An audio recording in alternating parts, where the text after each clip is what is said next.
tariffs are increasing the cost of food, the cost of living, the cost of almost anything you need to get by. You're going to be further and further in debt, and you're going to lose your home, lose your job. The chaos that America is trying to impose on the rest of the world turns out to be imposed on itself.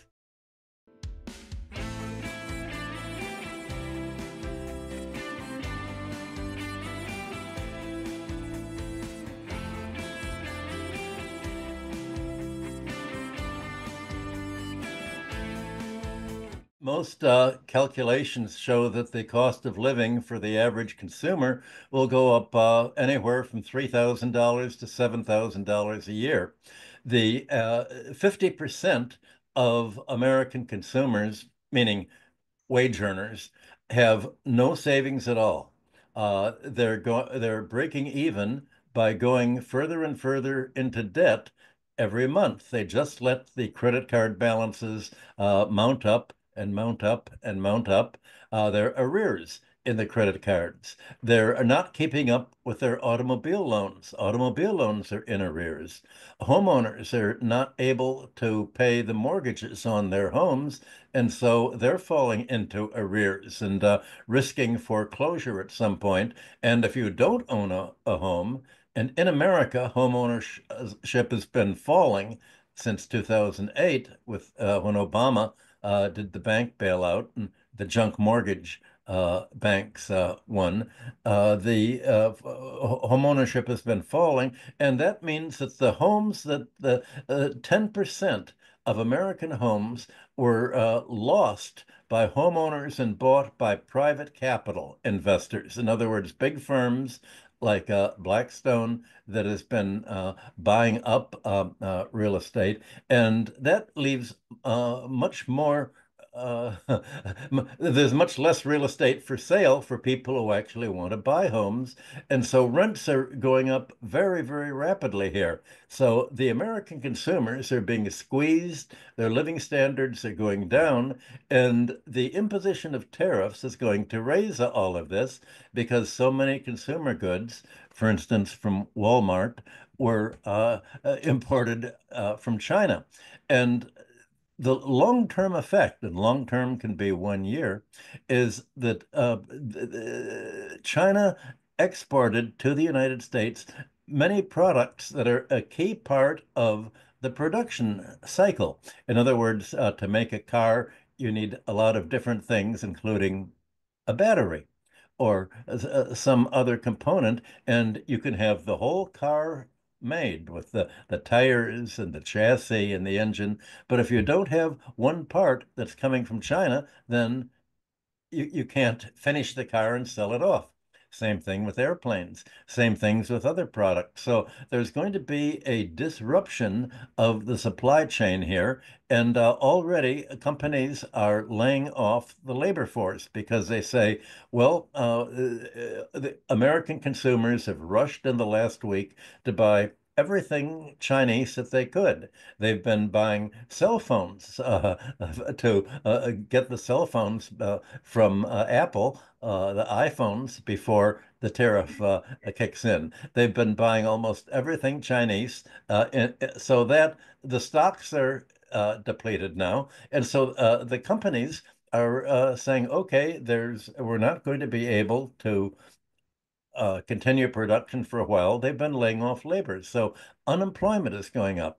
The pretense by Trump is that by levying tariffs, he's going to increase employment, but he's increasing unemployment in the short run, and everyone thinks in the long run. And Trump has said, well, we're not going to live in a single global economy anymore. Our unipolar economy was the United States running the whole rest of the world's economy, but all by the same set of rules.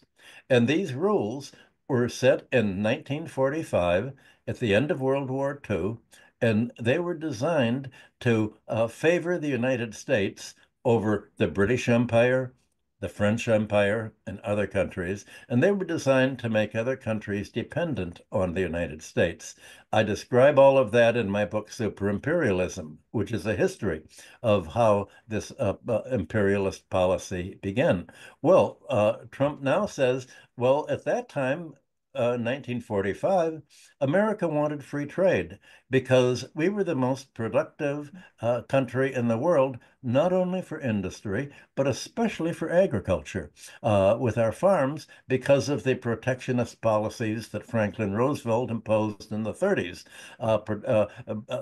supporting crop prices in the United States to enable farmers to modernize their agriculture. Well, under free trade, the United States was able to undersell, and underprice the agriculture of other countries, and that prevented their developing their own food supply to feed themselves. And the result is that the World Bank would make loans to them as long as they did not undertake land reform and as long as they exported plantation crops. And so the whole global South now has become dependent on the United States. And the United States said, well, this is good. Not only is agriculture the buttress of the American trade balance along with oil, but also, if we don't like a country, we can do to it what we did to China after Mao's revolution. We can put sanctions on it. We can say, we're going to ban exports to you of food, and we'll starve you out if you don't do what America wants. Well, right now, since America has begun to offshore, beginning really under President Carter, in the 70s, but primarily under his other Democratic president, Bill Clinton, in the 1990s, they've offshored American labor. The aim of American trade policy is to lower wages in the United States, and you lower it by moving your production facilities abroad. So America has moved all its production abroad, and now it's left without production at home. So you can imagine the dilemma that American politicians and empire builders find themselves in. How can America dominate the world today when it no longer is producing a trade and balance of payment surplus, when its government is running further and further into debt, when it's become a high-cost economy by privatizing basic uh, sectors like healthcare, which, as I've said before, takes 18% of America's GDP is healthcare. It's an enormous part of the budget. Housing is going up to as much as 43% of the budget. Imagine in China if you had to pay 43% of what you earned just for housing, either as a renter or as an owner buying it on credit. There's another maybe 10 or 20% of income going to debt service for credit cards because they can't earn enough to break even without going into debt. They have to pay heavy taxes on themselves. There's really not much money left to buy goods, and how is America going to be able to get rich off other countries like it was doing after World War I? And the Trump has said, okay, we're not going to have a rules-based order anymore. We're not going to have one set of rules that everyone follows. I'm going to impose tariffs of 40%, 50%, all the way up to China's 145%. These tariffs are so high that it makes trade impossible with our partners, and it will, by disrupting the trade, it's going to disrupt foreign economies. It's going to cause chaos. And Trump says, don't worry, I will negotiate on a country by country basis with each country. I'll say, all right, we're going to resume trade. We're going to lower the tariffs back down. But what are you going to give the United States? For instance, will you agree to sell off your infrastructure to the United States? Will you sell off your public utilities to the United States. Will you agree to join us in fighting China and refusing to export your goods to China and refuse to buy goods from China? Then we'll lower the tariffs if you do that. He's essentially trying to make a deal with other countries. And the one leverage that America has is we can't export more. We can't pay you more money. We can't give you security, but we can screw your economy. And that means we can promise not to disrupt your economy, not to have our CIA change your regime to a pro-American government. We can agree to leave you alone and not disturb you if you just do what we ask you to do and follow American diplomacy. Well, the other countries, he said, Trump has said that 50 or 60 countries have actually called him and said, all right, we surrender. We will negotiate and do what you want. Uh, they really didn't have to do that because suppose other countries had said, done what China did. They can say, all right, we're not going to negotiate if you want to impose these tariffs. Yes, it's going to disturb us, our economy. But now, if we can't sell to the United States, we're going to talk with each other and we're going to try to say, can we remake our trade patterns so that we trade with other countries of the world instead of the United States, that is, other countries do not threaten us. Only the United States imposes sanctions on other countries, not Russia or China or Europe or any other country. The if other countries just said if you want to stop international trade with us, that's okay. It's going to cause suffering for us for a year, but after a year, we're going to be able to negotiate trade deals with other countries. I'm sure that's why President Xi has been in Vietnam earlier this week. And if they do that, instead of Trump being able to divide and conquer other countries, he will isolate the United States itself. If you don't trade with anyone else, then you're isolated. Trump thought that he was going to isolate China and Russia. That's what he began. And he's ending up isolating the United States from other countries. And Trump says, well, what we want is America first. And America first means any trade deal that we make with another country, America has to win. That means you lose. So the American policy is win-lose. You have China taking the opposite policy and saying, well, we realize that trade with the United States is probably over. The United States every single week says China's the main enemy, will even support Russia in the war against NATO in Ukraine if Russia will agree to break off with China and fight China because they're the enemy. So if any Chinese diplomat who reads the American newspapers is going to see that this is how the United States thinks, and if the United States is going to make China the economic enemy, the military enemy, or try to spur Taiwanese fighting and Philippine fighting against China, well, then you'll go it alone. And China has done exactly the right thing and said, well, you've blocked all the exports from China. We'll go along with you. We can live with that. We're not going to export rare earths to you. We're not going to export aluminum, steel. We're not going to export electric cars or really anything to you. Uh, you say you don't want trade with us? Okay, let's see how that works out. Well, you can imagine that the United States, in an attempt to lower American wages, has shifted production not only to China, but to other Asian countries. And now all of a sudden, it can't produce the goods here. It's threatening other countries with tariffs, and it can't import from them. How on earth can American consumers get the goods that they have to live? Already, we're not able to get avocados from Mexico, to get guacamole. There's other countries are responding, and what is happening is what economists call unintended consequences. For instance, Trump said, well, by imposing tariffs, we're going to strengthen the dollar and make the balance of payments higher. But there are many elements of the balance of payments besides foreign trade.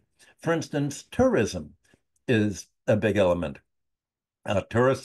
Foreign tourists pay a lot of money to come to the United States, and they spend money on hotels, housing, all the things that tourists spend. But now they've been canceling their visiting, and the main tourist country to the United States is Canada. And the Canadians are so upset when Trump says, "Why don't you, we want Canada to join the United States, just like Greenland. We'll give you, the whole country will be just like one state. So you're not going to have many votes, but we're going to just take you over." And obviously, the Canadians in the past have tended to go to Florida. In the wintertime, they're called snowbirds down there. They've been canceling. And so all of a sudden, the registration at hotels and resorts have been falling. Also, another export of the United States, it's not a physical good, is education. Many countries send their students here to be miseducated and get the American view of economics and the American view of the world, which isn't really a very realistic world. It's more a kind of science fiction of how the world might work if it were a different world in a different universe. But they send the students here. But now the United States is canceling student visas, especially for Chinese and Asians, on the theories that, well, if the Chinese do learn something here, then they can take this knowledge, especially engineering knowledge, back to China. They're here to learn something and get better. We don't want them to get better, so we're not going to let them study here anymore. Well, and if students do come here and there's a demonstration saying we're for peace, not war, we're against the bombing of Palestinians, then they're immediately deported for advocating peace instead of war. If you say there shouldn't be war in Ukraine, there should be peace, that's considered a threat to national security by Trump. Anything that an American president wants to do, he can decree by saying it's a threat to national security. Whether it's a real threat or not, as long as you say that, it's a magic word. And people think that, well, national security, all right, we can't have foreign students here. We can't have students that are saying they're against war because that may lead Americans not to support the war. And other students may see the demonstration and they say there's a new biology that's taught in America that other races are not human. The Palestinians are not human, as Israel says they're cockroaches. The Russians are not human, as the Ukrainians say they're cockroaches. This isn't the medical schools are under attack for saying that all humans are part of the same species. Trump says that is not the case. We have to destroy these people. They're inhuman and must be exterminated. Those are his words. We're in a world now very much like Hitler in World War II. Well, I'm old enough to remember World War II because my father was a political prisoner in World War II for opposing the war, and I remember visiting him in jail. But most people have no memory of the fact that World War II was viewed as a fight for civilization. Is civilization going to be threatened by the Nazis just killing people who were of different ethnicities or races? This seems so unimaginable unless you've lived through it, that you can't see that there was really an idealism to fighting World War II. Well, today there's not idealism, but it's the same kind of fight. It's a fight against the principles of civilization. And this fight is led by the United States and its allies, attacking different ethnicities, attacking the Russians, attacking the Palestinians, attacking Iran, attacking the Arab countries, attacking China.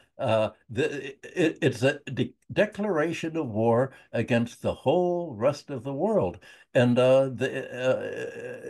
politically, it's acting in a warlike fashion to weaponize international trade, to turn trade into a weapon, to weaponize international finance and the use of the dollar, saying if you use the dollar, then we have the power to simply grab it. Well, you can imagine that since Trump said this with the tariffs, other countries have been selling their foreign monetary reserves that they held in dollars. China and other Europe and other countries keep foreign reserves in dollars and euros and other currencies so that they can stabilize the exchange rates in international markets to stabilize their terms of international trade and investment. And the idea was that the whole world was interconnected in a way that was supposed to work. That was the whole theory on which the United Nations was created in 1945. It's the whole theory that the post-war, post-1945 economy was to work.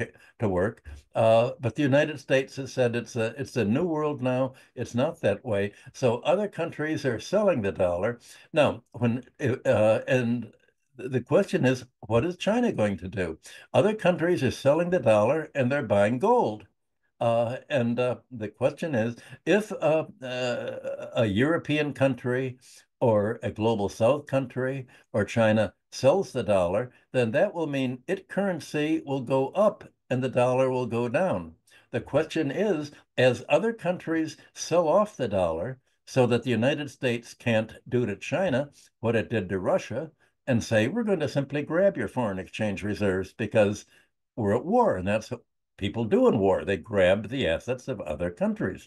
Well, if China, Europe, and global South countries sell the dollar, their exchange rates are going to go up. And they'll probably all go up together. China would not want to be the only country having its exchange rate go up because it would make imports less expensive in your currency, but it also would make Chinese exports more expensive in foreign currencies. So I think that probably China is talking to other members of the BRICS, maybe even with Europe now, to talk about how can we all dispose of the dollars together and keep our relations with each other stable enough so that we can create a new pattern of world trade among ourselves and will not have to depend on the United States for imports or exports or loans or debt service. We'll just cut off. We will sanction the United States itself. Well, the United States tried to sanction other countries and isolate them. And essentially, if you look at how other countries can protect themselves, and they protect themselves from America's disruption and chaos by not trading with it or investing in it, well, you're going to see that this leaves America by itself. And the American politicians don't realize that. They say, look at America. Aren't we a lucky country? We don't have a military neighbor that can invade us. We have an ocean on each side of us. Canada's certainly not going to invade us. Mexico isn't going to invade us. So we don't have to really fight anybody. And yet we have the largest military budget in the world uh, to fight to fight faraway countries. But they say we're so big, we have land, we have agriculture, we have raw materials. America could make uh, rare earth elements. It has enormous deposits of rare earth elements out west by the Molybdenum Corporation, for instance. But it costs a lot of money to refine them, and it pollutes the environment. And the United States, Europe, and other countries have said, let China do the refining of rare earths because it's a very dirty and environmental polluting activity. So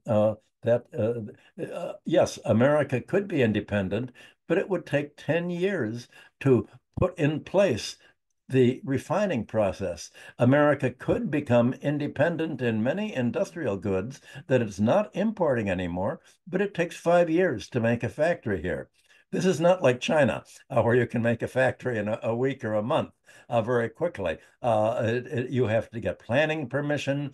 You have to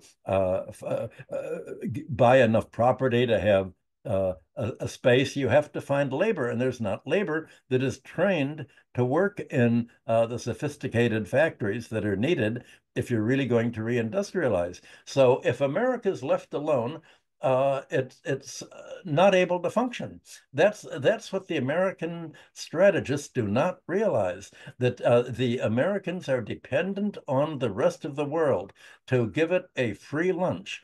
A free lunch by buying US dollars to hold their savings in, a free lunch to buy overpriced American arms exports that, as we've seen in Ukraine, don't really work very well, certainly against Russian arms.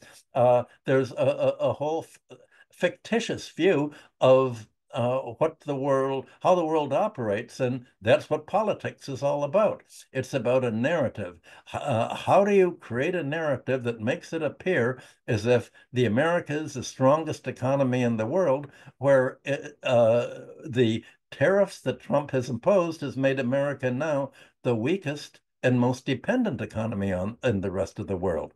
Well, if that's the case, all other countries have to do is just what China is doing, saying, we're not going to negotiate, we're going to go along with you. Uh, in America, that's called rope-a-dope. That's what Muhammad Ali, the boxer, would do. He'd let other boxers try to keep hitting him until their arms got tired. Then he'd come back and pow, knock them out. Other countries can say, okay, we'll go along with it. Do whatever you want. And when it's all over, America will be left exhausted, left all by itself and isolated. I would have thought that other countries could get together in the United Nations and do what, just as the International Court of Justice has declared Netanyahu and Israel to be war criminals, the whole United Nations could declare the United States to be a war criminal country and impose sanctions on it. But it doesn't have to impose sanctions now, because the United States has essentially declared the whole rest of the world sanctioned, and that's the same thing as sanctioning yourself. It works both ways. So basically, that's the situation that's developing. The stock market is declining. It's actually going up and down and up and down. Nobody can tell what's going to happen. In the next 3 months, other countries are not going to be able to make plans to export to the United States or to import from it, because they don't know what agreements their government is going to make with Donald Trump. They don't know whether the tariffs are going to be left in place. And if the tariffs, again, 40% or more are left in place, that makes it impossible to trade. And if there were trade, that the American consumer would pay such high prices that you'd have bankruptcies throughout the country. The United States, after World War I, became the wealthiest country in the world financially. And a wealthy financial country uses its money, it lends it out as credit. So the United States became the most highly debt leveraged country. Stocks are bought on credit with borrowed money. Homes are bought with borrowed money. And all of this bid up the stock market and it crashed in 1929. Financial crashes have been more serious in the United States than any other country of the world because it's the most highly financialized country. That's what a rich country always suffers most from a financial crisis. Well, that's the case today. American consumers are more highly indebted than those of any other country, and they're living on the edge. They don't have savings. They live from paycheck to paycheck to paycheck. Well, imagine now that the tariffs are increasing the cost of food, the cost of living, the cost of almost anything you need to get by. You're going to be further and further in debt, and you're going to lose your home, lose your job. There's the chaos that America is trying to impose on the rest of the world turns out to be imposed on itself. That's what you want to look at. And so you should look at America as a learning example, an example of how you don't want China to develop. You look at America as an example of what can we learn from what to avoid when we're conducting our own economic policy.